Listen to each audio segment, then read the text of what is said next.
It is 6:30 on July 29th, 2020. I'll call the Board of Adjustments meeting into order. I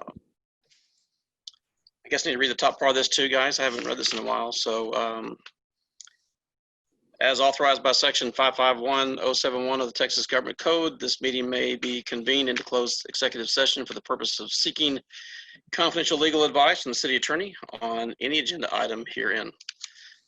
The City of Rowlett's Board of Adjustments reserves a right to reconvene, recess, or realign the regular session or called executive session or order of business at any time prior to adjournment.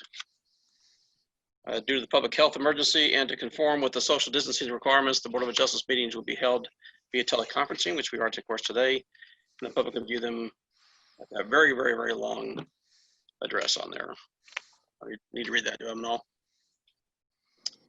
All right. At this point in time, also under our next section, of course, gets into citizens input. We are required to go down this path. So to provide comment for the meeting, please send an email to citizeninput@rowlett.com by 3:30 p.m. the day of the meeting.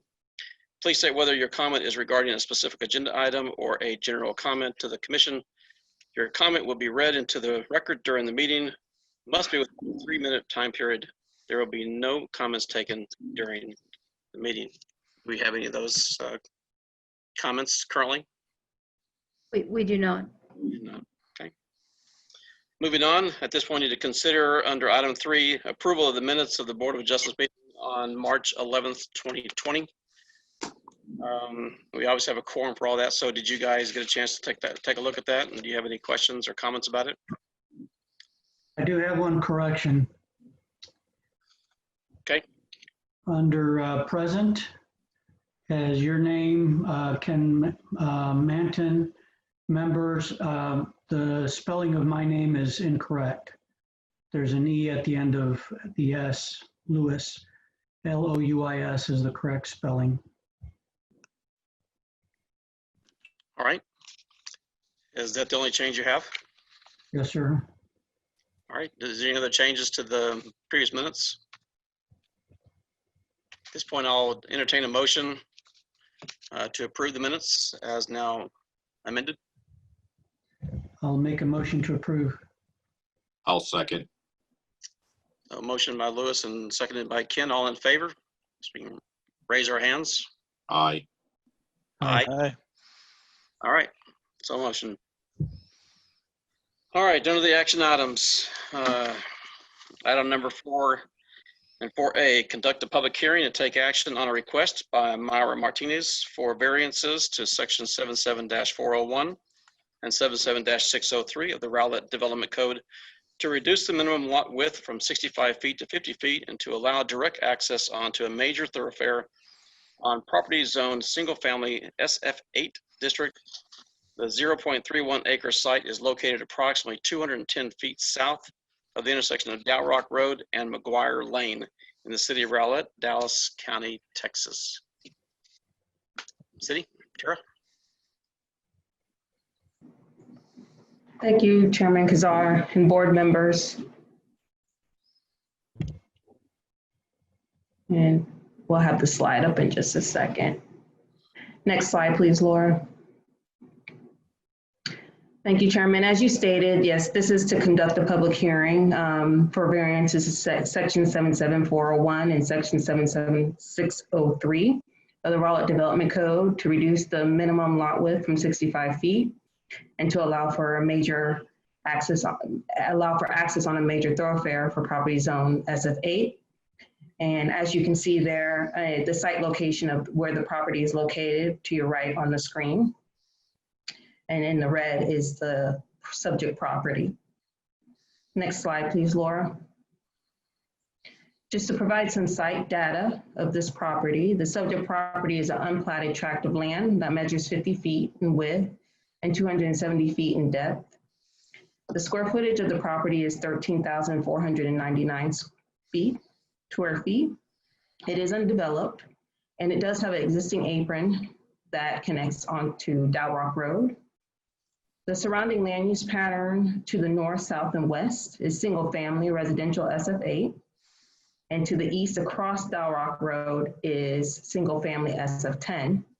And as you can see the zoning map there to your right, and you see the coloring of it being SF8. Next slide, please, Laura.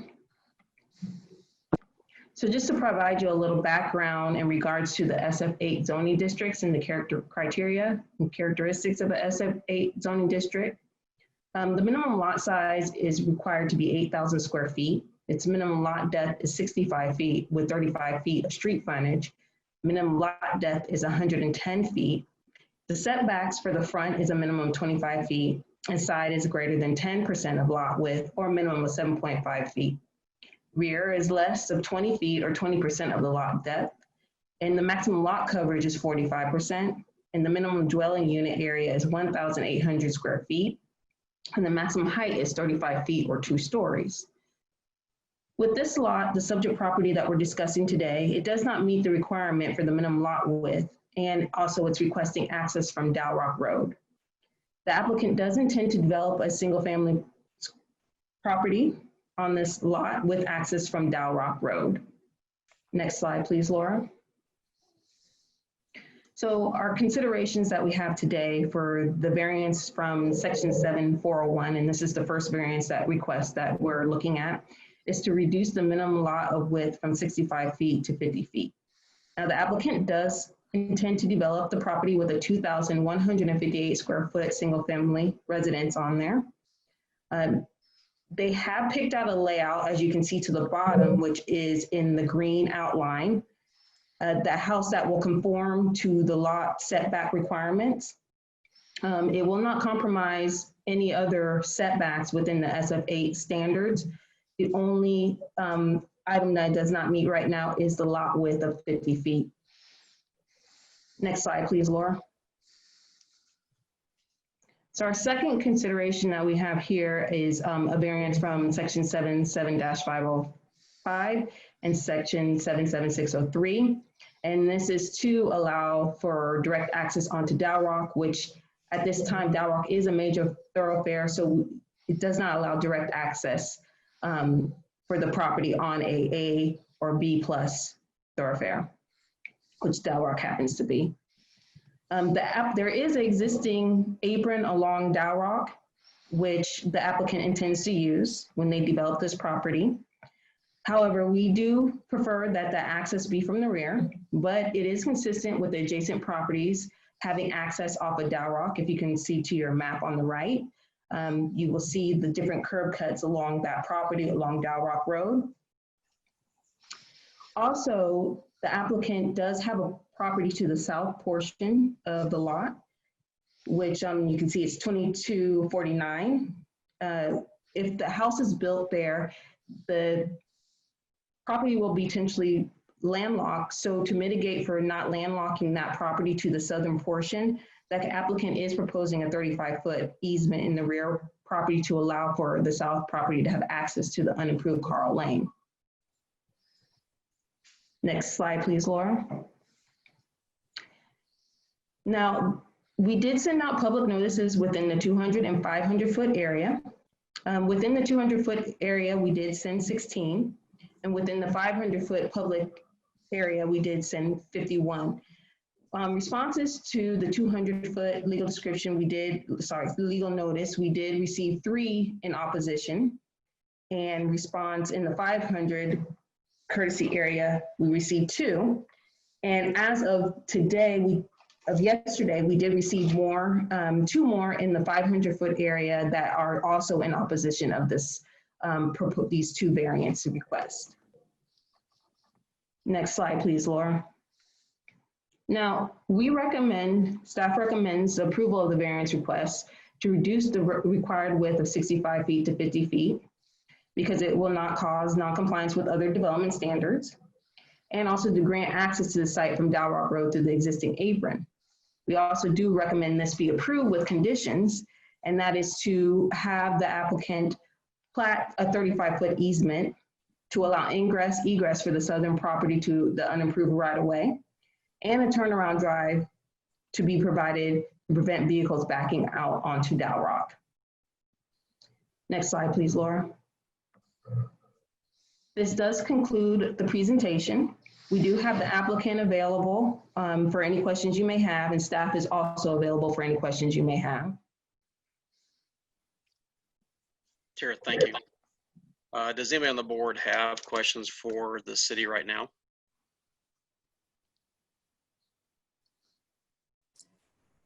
Ken? I did not see in the proposed usage of that property a turnaround driveway drawn there. Looks like it was a straight pull in, straight back out kind of onto the Del Rock. Yes. And this is part of one of our conditions. It's not on there, but that's one of part of approving it, that they will provide that information as they go through the building permit process. So that would be required for permit if it was approved. Yes, and that would be in the conditions of these variances being approved. That would be one of the conditions that they would need to provide. Okay, thank you. If I can interject for just a second to clarify a tad more. Thank you, Tara, for that information. Mr. Remain, board members, again, that is staff's recommendation, that if the recommendation for a reduced lot width is approved and access of Del Rock is provided, that not only the 35-foot access easement be provided to the rear, but also a turnaround in the front. And the applicant is present to discuss that with yourselves too, but that is staff's recommendation. Thank you. Any other questions for the city?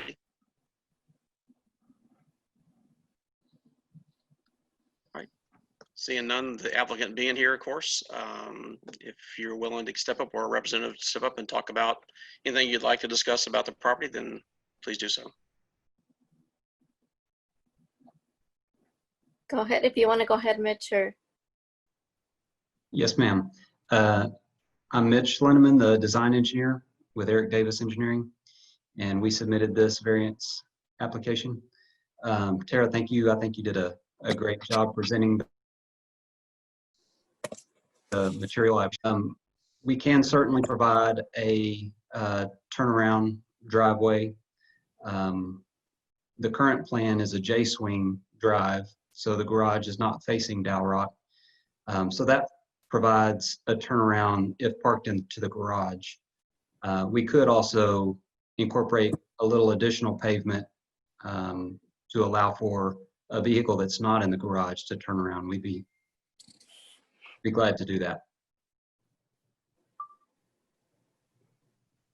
And I'll certainly answer any other questions that you may have. I think Tara was pretty comprehensive in describing what the request was, and I thought that was a thorough job. Anyone on the board have any questions for Mitch or anyone else from the? I don't. No. No questions. Fricksman, you're on here tonight? No question. All right, well, since this is of course a public hearing, we'd like to at this point in time thank you for your interaction here from the applicant, and we will open it up to the public hearing. If there's anyone that has submitted any kind of request in, be sure to let us know right now. Mr. Kazar, we do not currently have any callers on the line to add comment for this, and we did not receive any written comments via email prior to the meeting. All right, thank you very much. In any case, we will close the public hearing. At this point in time, we will take any discussions or comments that the board has that they would like to just put out there for thoughts with regards to the request. Ken? Yeah, as I mentioned earlier about the turnaround drive, with the anticipated traffic load increasing so much on Del Rock with the future of Sapphire Bay and other things in that area, I do see there are some driveways, at least one that is not turnaround, and I see one that does have turnaround. So I think that is important for us as a group to stick with that, in my personal opinion. And that's it I have.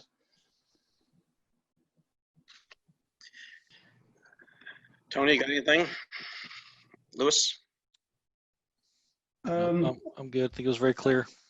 I do have a couple of questions in general, and maybe staff can address this.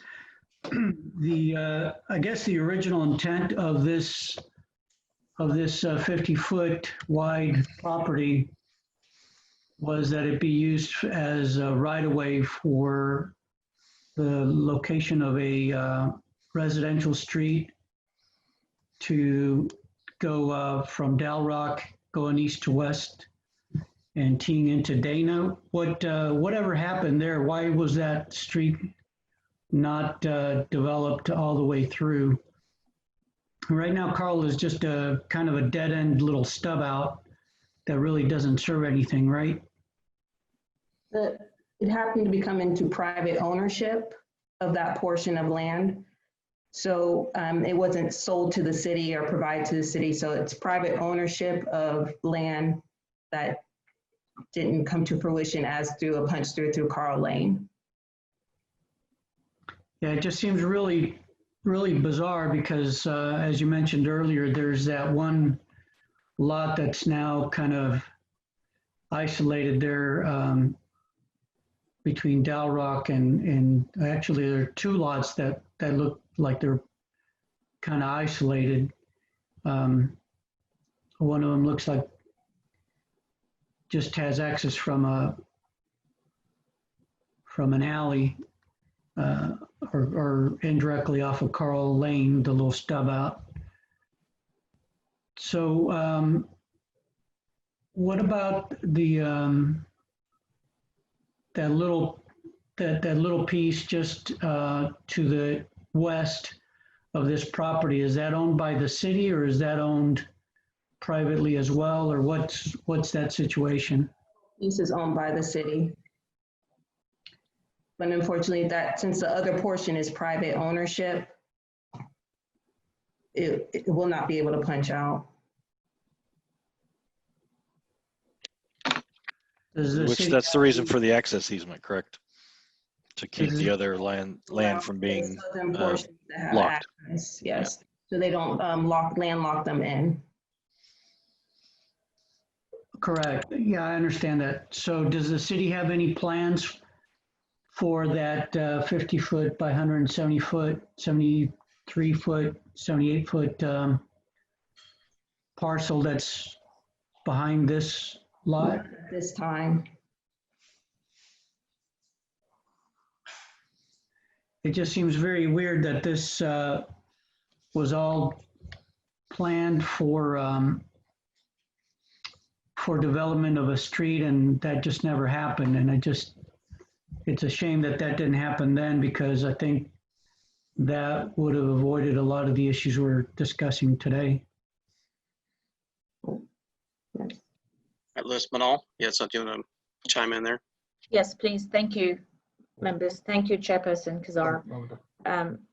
Mr. Frisbee, absolutely very valid concern that you've raised, because that's exactly the research we conducted. So from what we can piece together, and likely this is what transpired, we had a residential subdivision that came into fruition. So the vision was to have eventually the Carl Road extension. As you can see, it does dead end, absolutely, but there is a continuation of unimproved right-of-way. And what happened with the other lots that front Dal Rock Road and other streets were not part of that overall development plan. And as a result, or site plan, and as a result, yes, the vision was there with the hope, but because there is private ownership there, and because through time properties began to develop or redevelop without that component, because they had availability or access from other components, that's what transpired.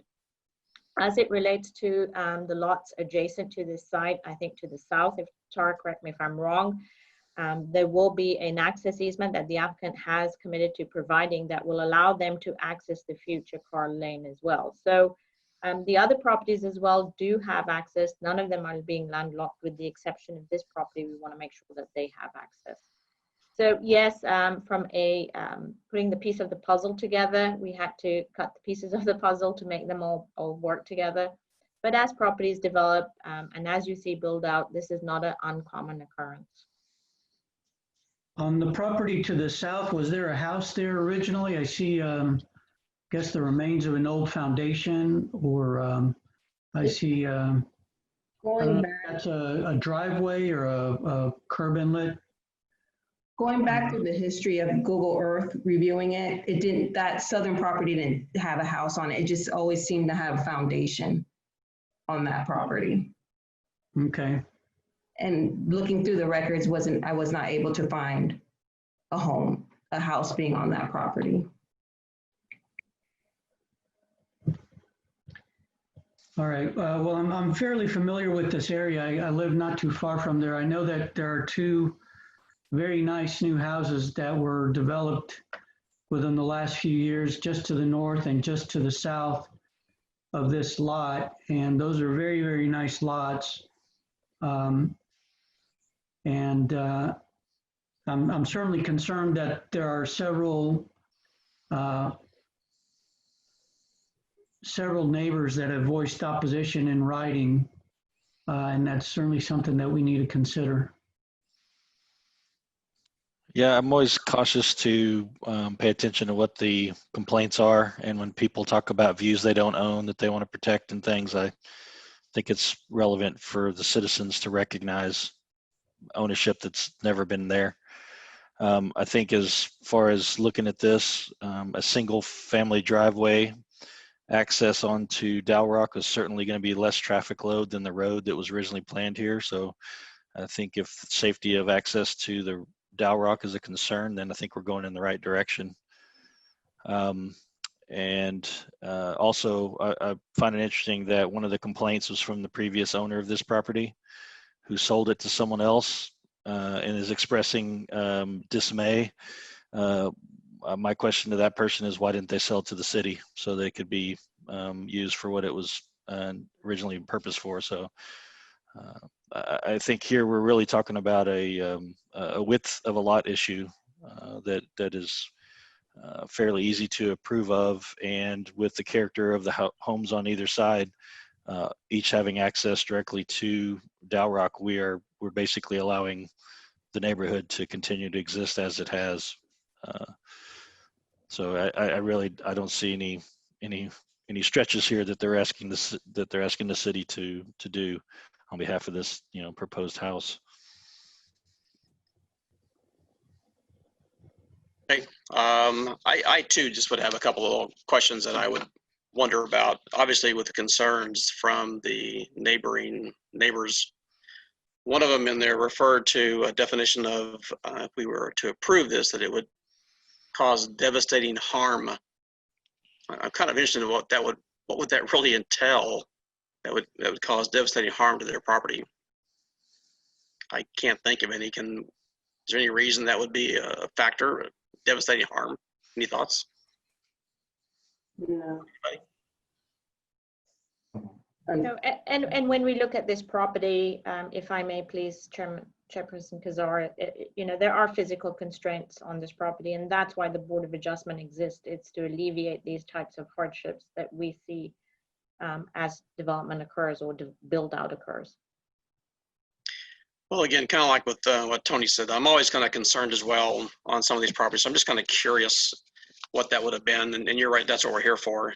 There's a little comment talked about the traffic concerns. And again, I can't see any traffic concerns, what that would come out of that. But again, that's just a couple things. We're always going to want to at least verbalize the concerns of the neighbors and the citizens around them to see what they may have to contend with after this is done.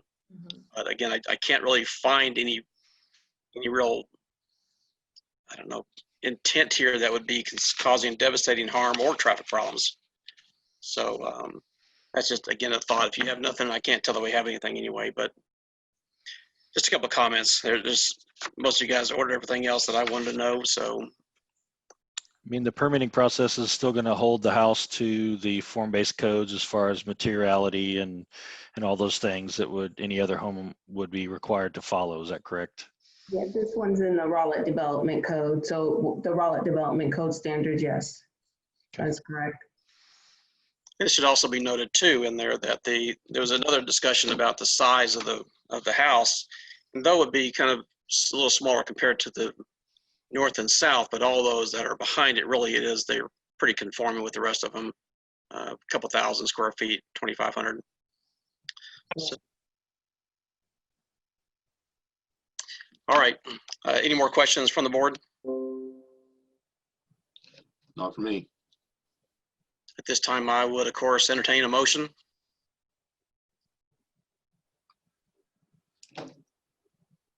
Ken, Yes, Ken? on motion to approve the 50-foot lot width and access to Dow Rock with the pointed caveat of a method not to back onto Dow Rock. I'll second that motion.